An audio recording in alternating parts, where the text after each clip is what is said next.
Hello everyone, Simon here and welcome back to the channel. For those of you who are seeing me for the first time, I am a witchcraft practitioner, dancer and a tarot and oracle lover. It is quite a cozy evening, so I thought why not just hang out a little bit and why not share with you my favorite tarot deck of all times.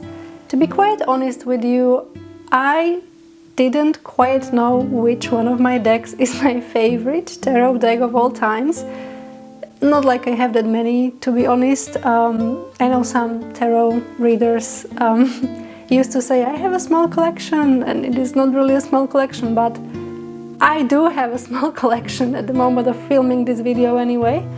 But yeah, I still wasn't really sure because I never really thought about it. So I came to a conclusion that it is a deck I'm going to be showing you today.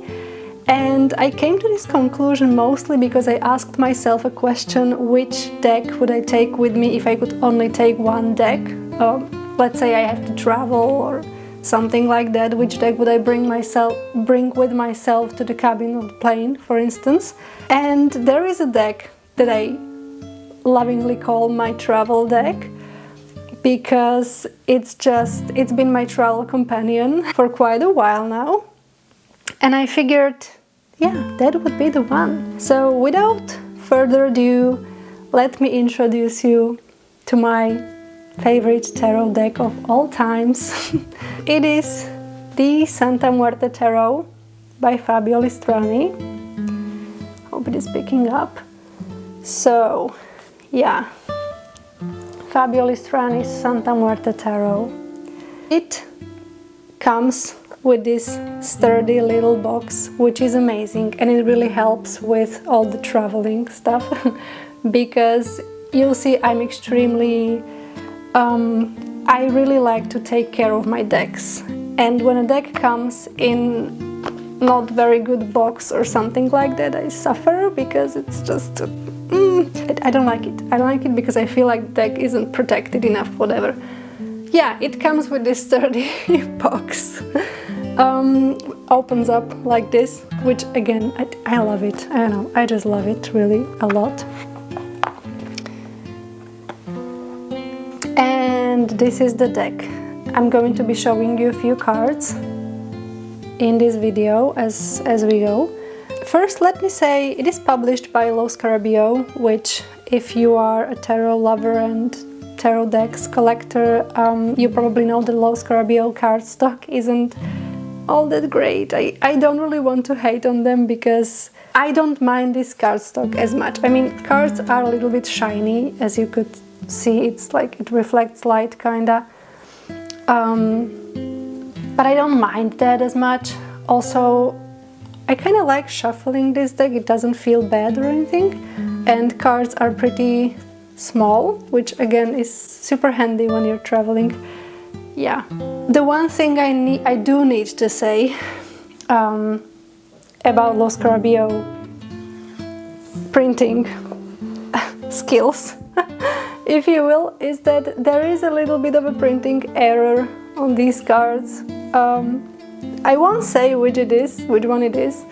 If you own this deck and you never noticed, I will just not ruin it for you. And I'm saying that because I am a terrible perfectionist. I'm working on it right now, so I try to get rid of my perfectionism, and this deck is helping because I had to deal with this printing error. So yeah, I'm not gonna tell you which one it is, but it doesn't matter. Apart of that, I think it's fine. I mean, it's good. Plus, it is a mass-produced deck, so it is pretty cheap. As you may know, deck prices can be extremely wild sometimes, and this deck isn't one of those decks. You can really get this deck for a really reasonable price, so I don't even feel bad showing you this deck in case you want to buy it, because you won't be overspending on it or anything, which I believe is fantastic. Yeah, so I really love this deck. Like, I really feel like these images are so, I don't know, they're just so lovely. I love the colors. This is a really colorful deck, as you can see. And I'm a really fan of colors. I like my decks colorful. I don't think I own black and white deck. I mean, I have a few decks that are black with not so many colors on them, but there are still colors, if you know what I mean. Anyway, something I want to tell you about this deck, it is not Rider-Waite-Smith based. It is not a Rider-Waite-Smith clone. And when I first wanted to buy this deck, when I stumbled upon this deck, I was watching so many videos of this deck's unboxings and reviews and stuff because, again, perfectionist over here. I need to see every card in the deck before I buy it. I'm in no way buying a deck without seeing every single card in it. So, yeah, I was watching this one video of, I don't remember who it was, because it wasn't really like a YouTuber that I knew. I just stumbled upon this video, like unboxing of someone. By the way, such a beautiful moon card, like look at her. Isn't she amazing?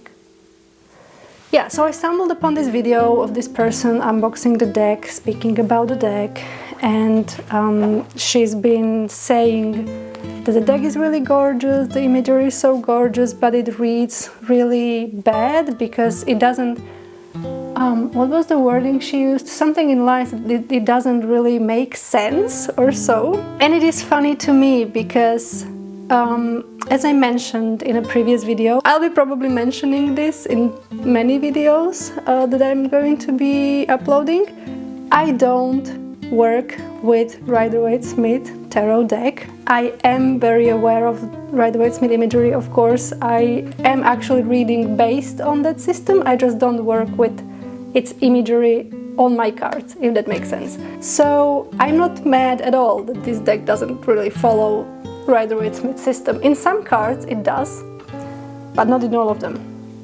And yeah, some people can be really bugged by that. Not me. I love it. I actually love it. I love when cards bring something different to the table, something special, you know?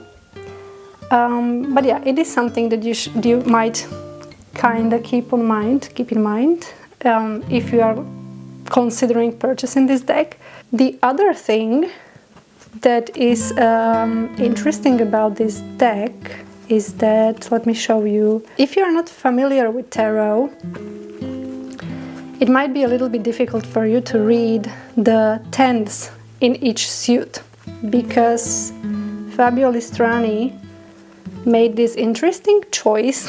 So trying to find those cards, and of course when you're trying to find some card, it is usually like by the end of the deck. He made very interesting choice with the tens. So 10 of Cups, 10 of Swords, 10 of Wands, 10 of Pentacles. Where are they? Okay, almost got them. The one is missing, so hold on. Am I crazy? Have I lost the 10 of Swords from the deck? What's wrong with me? Hold on. It's alright. I haven't lost the 10 of Swords. Found it now. Okay, so you can see, here is the 10 of Swords, which, yeah, forgot to say, he made this interesting choice where he depicted all of the tens in each suit as butterfly, and it is changing in color the type of butterfly or how the butterfly is portrayed, and as well as some details in the background and the kind of the flowers, which makes sort of like a border on the top of the card. So you can see what I mean. This would be the 10 of Swords. This would be the 10 of Wands. Beautiful. This would be the 10 of Cups. And here is the 10 of Pentacles. So as you can see, if you are not if you're not familiar with tarot, if you don't really have experience reading tarot, these might seem a little bit confusing. You might not be able to immediately pick up the meaning. This is probably what also this lady of some YouTube channel in like years ago meant probably that the deck isn't easy read, but it is. You just need to get familiar with it, that's all. Okay, so that would be the 10s. The other really interesting thing of the deck is that... Oh, hold on. Look at this Sun card for a second. Look at this Sun card. It's probably... or not probably, it is my favorite Sun card ever. Like, I would literally like to jump right into that card and just have a little dance and sing a little bit alongside these mariachis under the sun with like all these sunflowers around. Like, come on, isn't this such a beautiful sun? I love it. I just love it. So I was gonna say the other interesting thing about this deck is that the Emperor and the Empress actually make this beautiful picture together. They appear to be sitting in the same, like in the same place. Of course, now I cannot find the Empress. Got her. Okay, so this is the Emperor sitting on his throne. This would be the Empress. And if you put them together, hold on, if you put them together, you're going to get this image. So the Empress and the Emperor sitting facing each other in front of this green skull. I mean, such a gorgeous image. Yeah, I actually really admire Fabio Listrani's artwork. I think he's also a pretty nice guy. I exchanged a few messages with him because when I had a problem with one oracle deck of his that I ordered, not his fault by the way, it was Los Carabio's fault. He was really kind and really trying to help, so yeah. So it's got all this Mexican vibe to it, as you could probably already see. For those of you who don't know, Santa Muerte translates to Holy Death, which is why the deck is also centered around skeletons. One interesting thing I think I haven't mentioned before is that I don't really like having people in decks, but for some reason skeletons I'm okay with, so yeah. In this deck I don't mind, you know, them being people. I usually have like animal decks or abstract decks. I'm going to show you in some other video. But something else that just came to my mind, as I was saying that the deck is called Santa Muerte Tarot, I want to show you the Death card, because the Death card in this deck, I think I have already showed you the card when I was just flipping through the deck. The Death card in this deck is depicted and called La Santa Muerte, which is basically the death that is pregnant, meaning that the death is nothing but the beginning, new beginning, transformation, end of the cycle, but at the same time beginning the new one. I must admit, this is not my favorite death card. I get the idea, and I literally just explained you the symbolism behind the pregnant death lady, but I don't like it. I personally don't like it, but it doesn't matter. It's not like we have to like every single card in the deck, but yeah, it is sort of a significator card of the deck, so I just wanted to show you. And she's also on the box. You have probably seen that. She's right there. Oh, here is the Tower card, if you remember her from the last video I posted, speaking about how I approach tarot. If you haven't seen that video, I'm going to leave the link for it down below, and you can just chill out with me on the channel a little longer and maybe go watch that video as well. Look at this beautiful Ace of Cups. Anyway, this is such a happy deck, actually, is something else I wanted to add. I don't know if you if you vibe with tarot decks personalities at all, but you know how some decks are kinda nice and kind, some decks are sassy and stuff, and you know, this deck is simply such a happy deck. Like, I can't explain to you, but every time I read with it, even though I get a little bit more difficult cards, still, I don't know, it's just such a happy deck. It's such a happy deck. Yeah. Oh, by the way, look at this star card. Isn't she absolutely gorgeous? By the way, this is the card that made me buy this deck. When I was watching reviews and unboxings of this deck, and this card came up, I just fell in love so much. And yeah, she made me make the choice to buy this deck. So maybe she will make you buy the deck as well. I don't know. Not like I'm trying to make you buy the deck or anything. I'm just saying. Okay, I'm just saying she was the one. Also, look at the Temperance. I mean, so gorgeous. Love her as well.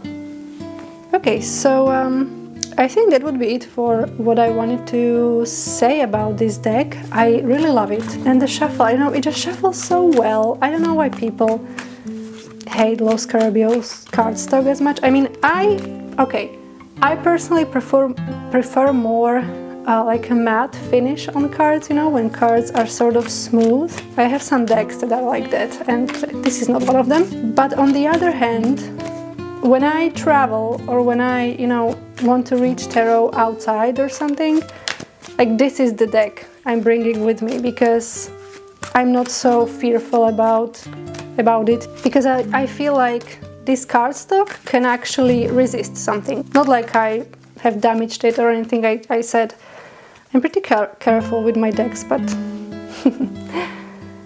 but yeah, as you can see, I also only shuffle overhand, so my decks are never bent or anything. Again, the perfectionist over here. No, I swear I'm trying to get rid of the perfectionism, but that doesn't mean I'm going to be bending my decks, okay? I would almost forget the guidebook. For those of you who are interested in the guidebook at all. Yeah, I don't really have much to say about this one. I mean, it is pretty small, little white book. Again, if you're familiar with Los Carabio Publishing Company at all, you will know that they make guidebooks that aren't the best quality guidebooks. I mean, you get pretty small description of the cards. You are not getting much there. They are mostly like predictive descriptions, not really going into the actual card imagery, which is something I'm usually way more interested in than just like the predictive meaning of the card. Come on, if you have seen my other video, you know I'm not really a fan of that. And the other thing is that you don't, like this book, you can see is like this thick, and it's not all information for you. There are several languages included in this book, so you are getting just a few pages. So yeah, but I don't really work with this guidebook ever. I think I read it when I got the deck out of curiosity, and that was pretty much it. I don't think I ever used it again. I mean, the cards are pretty explanatory, self-explanatory was what I was gonna say. And also, if you are familiar with tarot, you don't really use the guidebook, let's be real.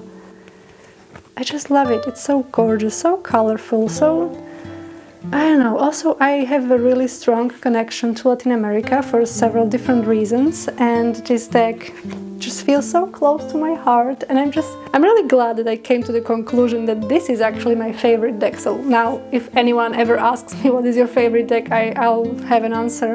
I think that would be it from me for this little cozy video. Let me know if you enjoyed this. Maybe we can like have a little bit of a chat about decks more in the future as well. I will admit I don't really like unboxings as such, because also I don't used to buy decks for the sake of buying them. Each deck that came into my collection came there for a certain reason, and I don't just go out and just buy decks because something shiny new came out. I don't really do that, hence why my collection isn't as big as other tarot readers' collection, which nothing wrong with that. If you're a tarot collector, tarot decks collector, I think that's great. I mean, collecting anything is interesting. I just wanted to say that I personally don't do that. Maybe in the future, who knows, I don't know, but so far not really. So I will probably not be doing unboxings, but a little bit of like hanging out with the deck, like why not, you know?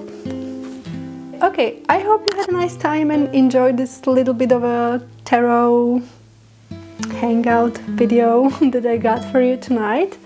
And yeah, stay kind, and I'll be seeing you next time. Bye bye!